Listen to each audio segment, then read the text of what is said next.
தமிழகம் முழுவதும் மாற்றுத்திறனாளிகள் தங்களின் மாதாந்திர உதவித்தொகையை உயர்த்தி வழங்கக் கோரி இன்று பிரம்மாண்டமான சாலை மறியல் போராட்டத்தில் ஈடுபட்டனர். சென்னை, மதுரை, கோவை, திருச்சி என மாநிலத்தின் பல்வேறு மாவட்ட தலைநகரங்களில் நடைபெற்ற இந்த போராட்டத்தில் தமிழ்நாடு அனைத்து வகை மாற்றுத்திறனாளிகள் மற்றும் பாதுகாப்போர் உரிமைகளுக்கான சங்கத்தினர் பெருந்திரளாக கலந்து கொண்டனர். தற்போது வழங்கப்பட்டு வரும் 1500 ரூபாய் மற்றும் 2000 ரூபாய் உதவித்தொகை அண்டை மாநிலங்களான ஆந்திரா மற்றும் புதுச்சேரியுடன் ஒப்பிடும்போது மிக குறைவாக இருப்பதாகவும் அதனை 6000 ரூபாய் முதல் 15,000 ரூபாய் வரை உயர்த்த வேண்டுமென்றும் அவர்கள் வலியுறுத்தினர். மதுரையில் பெரியார் பேருந்து நிலையம் அருகே மறியலில் ஈடுபட்ட சுமார் 250க்கும் மேற்பட்டோரை போலீசார் கைது செய்தனர். இதேபோல் சென்னையிலுள்ள மாற்றுத்திறனாளிகள் நல ஆணையரகத்தை முற்றுகையிட முயன்றவர்களையும் போலீசார் தடுத்து நிறுத்தினர்.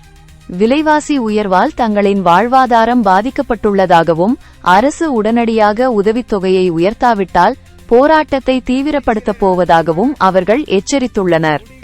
இணங்க இந்த மறியல் போராட்டம் 10, 11, 12 ஆகிய தேதிகளில் தொடர் போராட்டமாக நடத்துவது, அதற்கு பின்னாலே வருகிற சூழ்நிலையை கொண்டு எப்படி அந்த வடிவமைப்பது என்று தீர்மானிப்போம் என்று மாநில குழுவிலே முடிவெடுத்த அடிப்படையில் இன்னைக்கு இந்த போராட்டத்தை நம்ம அறிவித்து நடத்திக்கிட்டு இருக்கிறோம். எங்கள் கோரிக்கை நியாயமான கோரிக்கை.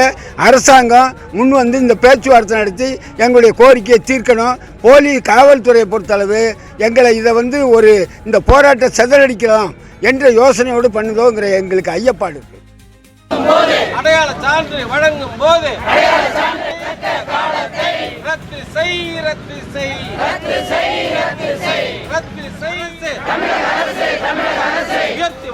உயர்த்தி வழங்கு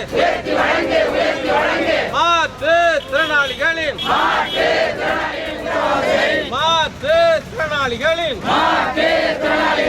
கண்ணியமான வாழ்க்கைக்கு ஆந்திர மாநிலம் போல்